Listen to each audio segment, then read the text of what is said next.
Welcome to this video on Python typecasting. Here, we will explore the concept of converting values from one data type to another in Python. Typecasting is a fundamental aspect of programming that allows you to manipulate data effectively and ensure compatibility between different data types. Before diving into typecasting, let's review some common Python data types. These types can be broadly categorized into basic types and collection types. Basic types include int, which represents integers like 42, -7, and 0. Then we have float for floating point numbers such as 3.14, -0.001, and 2 times 10 to the power 3. str represents strings like hello and world, and bools represents Boolean values, which are either true or false. Collection types, on the other hand, are used to store multiple items. These include list, which is an ordered collection of items like 1, 2, 3, tuple, which is similar to a list but immutable, for example 1, 2, 3, dict or dictionary, which stores key-value pairs, example key having value, and set, which is an unordered collection of unique items such as 1, 2, and 3. Typecasting is the process of converting a value from one data type to another in Python. This allows for flexibility when working with different data types and ensures proper operations. For example, we can convert a string containing a number to an actual integer or a floating point number. Let's look at some examples of typecasting in Python. The variable number _str is assigned the string value 42. To convert this string to an integer, we use the int function and store the result in the variable number _int. Similarly, to convert the integer to a floating point number, we use the float function and store the result in number _float. Now that we've converted the string to an integer, we can perform mathematical operations with it. Here we add 10 to number _int and store the result in the variable result. Here we will explore conversions between numeric types. First, let's convert an integer to a float. We assign the integer value 10 to the variable x. To convert x to a float, we use the float function, resulting in 10.0. Next, let's convert a float to an integer. We assign the float value 10.8 to the variable y. When we convert y to an integer using the int function, the decimal part is truncated, resulting in 10. If you need to round a float to the nearest integer, you can use the round function. Here we assign the float value 10.8 to the variable z. Using the round function on z results in 11, as 10.8 is rounded up. Here are some important notes to remember. Converting a float to an integer truncates the decimal part, meaning it doesn't round. Use the round function when you need rounding. Integer division, denoted by double forward slashes, also truncates to an integer. Keep in mind that type conversions may sometimes cause a loss of precision. Now we will look at converting values to and from strings. To convert a number to a string, we use the str function. For example, we assign the integer value 42 to the variable number. Converting number to a string using the str function results in the string 42. Similarly, we can convert a float to a string. Assigning the float value 3.14159 to the variable pi and converting it to a string results in the string 3.14159. To convert a string to a number, we can use the int or float functions, depending on whether we want an integer or a floating point number. For example, we assign the string 100 to the variable s1.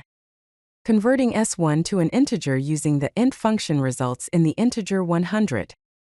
Similarly, we assign the string 3.14 to the variable s2, and converting it to a float using the float function results in the float 3.14. Here are some string conversion rules to keep in mind. Any value can be converted to a string using the str function.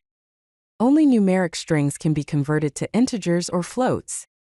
For the int function, the string must contain only digits. For the float function, the string can contain decimal points in scientific notation. Be cautious when converting strings to numbers, as converting non-numeric strings will raise a value error. In this section, we will explore Boolean conversions in Python. We can convert values to Booleans using the bool function. Here are some examples. Converting the number 0 to a Boolean results in false, while converting any non-zero number, such as 1 or -10, results in true. Similarly, converting the floating point number 0.0 to a Boolean results in false. Empty strings, denoted by double quotation marks, are converted to false, while non-empty strings, such as hello, are converted to true. Empty collections, like an empty list, are converted to false, while non-empty collections, such as a list containing 1 and 2, are converted to true. Here's a summary of falsy versus truthy values.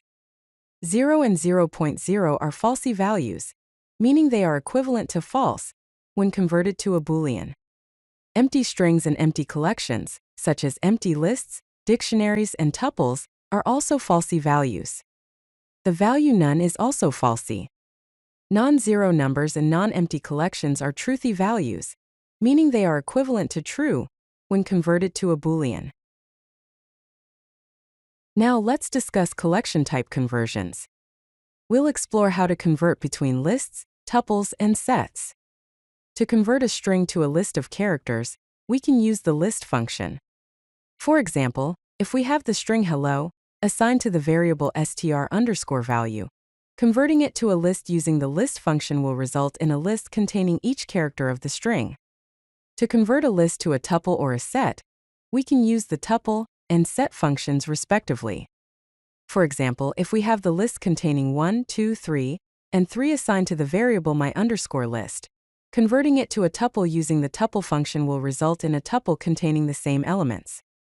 Converting it to a set using the set function will result in a set containing only the unique elements, which are 1, 2, and 3. Next, let's look at converting collections to dictionaries. To convert a list of tuples to a dictionary, where each tuple represents a key value pair, we can use the dict function. For example, if we have a list of tuples, each containing a character and a number, converting it to a dictionary using the dict function will result in a dictionary where the characters are keys and the numbers are values. Alternatively, we can convert two separate lists, one containing keys and the other containing values, to a dictionary using the zip function along with the dict function. The zip function pairs corresponding elements from both lists, and the dict function then converts these pairs into key value pairs in the dictionary. Here are some important collection conversion notes to keep in mind. Converting a collection to a set removes duplicate elements. Converting to a dictionary requires key value pairs. The dict function can convert from a list of tuples, each containing exactly 2 items. Dictionary keys must be hashable, meaning they must be immutable types such as strings or numbers. All iterables, including strings, lists, tuples, sets, and dictionaries, can be converted to lists, tuples, or sets. Let's explore some best practices for typecasting in Python.